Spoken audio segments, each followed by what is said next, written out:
Rosário, você e o Márcio Bueno, por favor. Márcio, você se baseou na etimologia para escrever o teu livro, quer dizer, na raiz, na origem da palavra? Exatamente.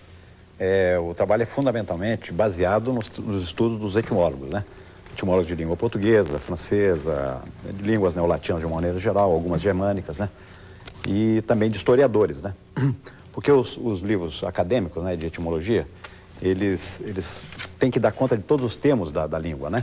Então eles não podem aprofundar muito. Então você pega assim, por exemplo, bissexto, né? Vem do latim bissextum, só. Aí é uma coisa que me intrigava. Afinal de contas, se é uma coisa que ocorre de 4 em 4 anos, por que bi, que é 2, e sexto, que é 6, né? Eu acho que eu sei. Por quê? Por quê? Diga. 366. O que é 366? Ele está dizendo o seguinte, que é também uma etimologia inventada, né? Que é que o número é um ano que tem 366 dias. Então é Então o número 6 aparece duas vezes, sendo, portanto, bissexto. Que loucura. Mas isso é uma etimologia, não, essa é uma etimologia inventada. Eu nunca tinha pensado nisso. Não é verdade? É inventado. Bissexto, Então claro. não delirei sozinho. Gente, agora que a ficha caiu, vi. bissexto, claro. Eu até cito isso no verbete que eu estava de bissexto, eu cito essa etimologia inventada, né? Na verdade, vem do latim, que no ano 43 a.C., Júlio César fez uma reforma do calendário e aí o astrônomo Sosígenes, que fez a mudança, resolveu introduzir um dia a cada 4 anos para fazer acerto, né, do ano civil com o ano tropical, né? E aí o que acontece? Ele resolveu criar um novo dia no mês de fevereiro, mas não considerar um novo dia, né? Como se fosse uma repetição de um dia. Se fosse hoje, por exemplo, ao invés de 29 de fevereiro, seria chamado de bi-28 de fevereiro, tá? Só que o dia que eles resolveram repetir era o 6º dia antes do dia 1º de março. Porque em latim era o seguinte, eles contavam assim, 6º dia antes do dia 1º de março, 5º dia antes do 1º de março. Ia chegando, era assim o sistema, né? E esse 6º dia era um nome comprido, era assim, bissextum ante dias calenda martias. Foi reduzido para bissextum, que era a repetição do 6º dia antes das calendas de março, né? Então, foi reduzido para bissexto, daí bissexto. É essa a origem. Márcio, só por curiosidade, explica algumas palavras, origem de algumas palavras do nosso vocabulário. Nosso vocabulário. Você Vamos falar lembra, malária, por exemplo, né? Malária vem do italiano, malária, que italiano é de uma época que se pensava erroneamente que a doença era transmitida por meio do ar, né? Era um ar contaminado, etc., né? Na verdade, é transmitido pelos protozoários. Não conhecia os micróbios, portanto, via tudo dos miasmas, que é uma coisa exatamente. assim mágica. Hoje você sabe que é transmitido pelos protozoários através da picada de um gênero de mosquitos, né? Mas achava que era o ar que era sujo. E ar em italiano é um substantivo feminino. É malaria, mau ar. Malaria. Virou malária, entendeu? Outra coisa... Mictório. Bisavô, por exemplo. Bisavô e tataravô. Por que não tem trisavô? Então, não, mas há um século se diz que a sequência correta é avô, bisavô, trisavô, tataravô. Que tataravô seria uma corruptela de tetravô, né? Na verdade, eu comecei a estudar os dicionários do século XIX e descobri o seguinte, que não existia, né, até o final do século XIX, não existia a figura do chamado tetra. Era avô, bisavô e trisavô ou tataravô. Era sinônimo, entendeu? E aí um filólogo lá, um lexicógrafo, achou que tátara era uma corruptela de tetra, e não é verdade. Tátara, na verdade, vem do seguinte, é meio complicado, não sei se dá para compreender, mas antigamente existia o avô, depois do avô não era bisavô, era travô, que vem assim de transavô, né? Avô, depois transavô, depois do avô. Depois do travô vinha o tratravô, entendeu? Esse tratravô é que deu no tataravô.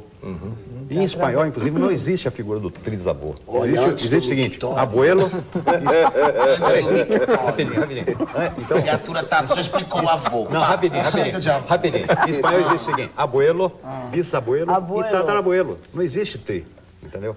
Agora, mictório. Não. Nos dicionários do século XIX... Todo mundo está na fila do mictório, né?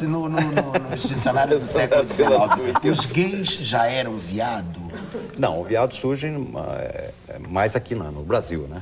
No Brasil? É brasileiro. Em espanhol, em Portugal, não tem esse Quando sentido, que surge essa denominação? Existem duas hipóteses. Uma delas, né, até um brasilianista, né, um professor da Universidade de Colômbia, ele é brasilianista, James Green. Ele escreveu um livro chamado Além do Carnaval. A história do homossexualismo no século XX, no Brasil, né? E ele levantou uma história e disse que não conseguiu checar de que na década de 1920, um inspetor aqui do Rio de Janeiro foi mandado para prender os homossexuais que se reuniam na Praça Tiradentes ou Praça da República, né? E ele levou uma equipe de policiais e ficou lá umas 2, 3 horas, voltou sem ter feito nenhuma prisão, de mãos vazias. Aí o delegado questionou, ele falou assim, não, mas toda vez que a gente se aproximava, que os policiais se aproximavam, eles corriam como viados, né? E aí essa é uma das hipóteses, né? A outra é pelo tipo do animal, né? O animal de pernas esguias, tal, né? De postura assim nobre, né?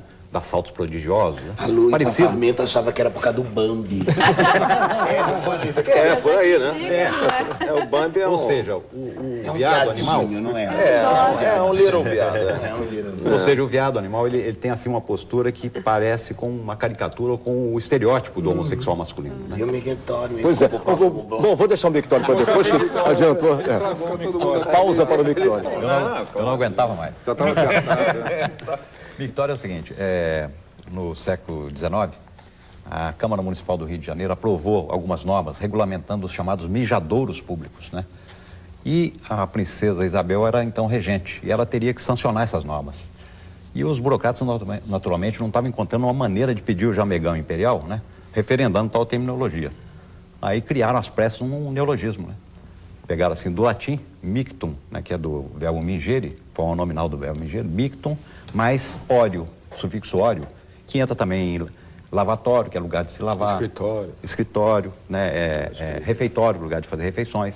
Então juntaram um micto com óleo e deu um mictório, né? E hoje se usa normalmente. Foi uma criação assim às pressas para evitar constrangimentos da princesa Isabel. Entendeu? E as palavras que morrem de repente, que saem do nosso vocabulário de uma hora para outra, é puro modismo? Tem muitas que não conseguem ter existência muito duradoura, né? Então, outras não surgem assim num meio específico, como gíria, né? De uma determinada comunidade, de uma determinada profissão, e de repente começa a se espalhar, né? Foca, por exemplo, né? Foca no jornalismo, era aquele jornalista iniciante, bizonho, comparado com o animal, que tem aquela coisa meio bobalhona, né? Então, o cara é inexperiente, tal, bobalhão. Hoje Foca já é de todas as profissões, né? Foquinha é o iniciante, né? É verdade que o Ziraldo é o maior propagandista do seu livro, né? O Ziraldo, ele foi o primeiro a fazer uma resenha do livro, né? Me ligaram lá da Bienal, o livro estava na Bienal, me disseram assim, o Ziraldo passou aqui e comprou seu livro. Eu nem levei para ele, eu ia levar. Aí quando eu abro o pasquinho assim, tá assim, rasgando elogios e tal, né? Dizendo o seguinte, o livro é uma maravilha, ando com ele para baixo e para cima, no banheiro, no táxi, no avião, né? No mictório. A escola brasileira criaria uma geração muito mais interessada e interessante se, em vez de ensinar gramática, desse o livro do Márcio para a criançada ler. Eu fiquei emocionadíssimo, né? Porque o Ziraldo é um dos meus ídolos, né? Legal. Desde a época do Pasquinha, não só pelo talento. É um dos nossos ídolos, né? Como pelas posições políticas dele. De repente eu olhei ele falando isso, né? Quer dizer, ele é o meu ídolo e se declara um fã do meu trabalho, quer dizer, eu fiquei assim... Depois a gente também quer dizer fã, mas agora não vai dar tempo. E a história da banana nanica? Banana nanica? Rapidinho. Banana nanica. Banana nanica é o seguinte, é a banana d'água aqui no Rio de Janeiro, né? Se chama também banana nanica ou banana anã. Só que você chega em feiras, supermercados, geralmente é a maior. A banana ouro, a banana maçã são pequenininhas, né? E a banana nanica, a anã, devia ser a menor, é a maior.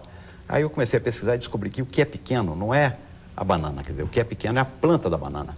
A planta da banana nanica tem 2 metros de altura, outras chegam a 6 metros, né? Então, ela é pequena, porém, né? Aí eu fiz até uma comparação. Eu fiz até uma comparação, né? A banana nanica seria assim, o Antônio Pitanga das plantas. Né? O Pitanga, todo mundo sabe do Pitanga. Ele é conhecido como assim, ele é mais alto deitado do que de pé.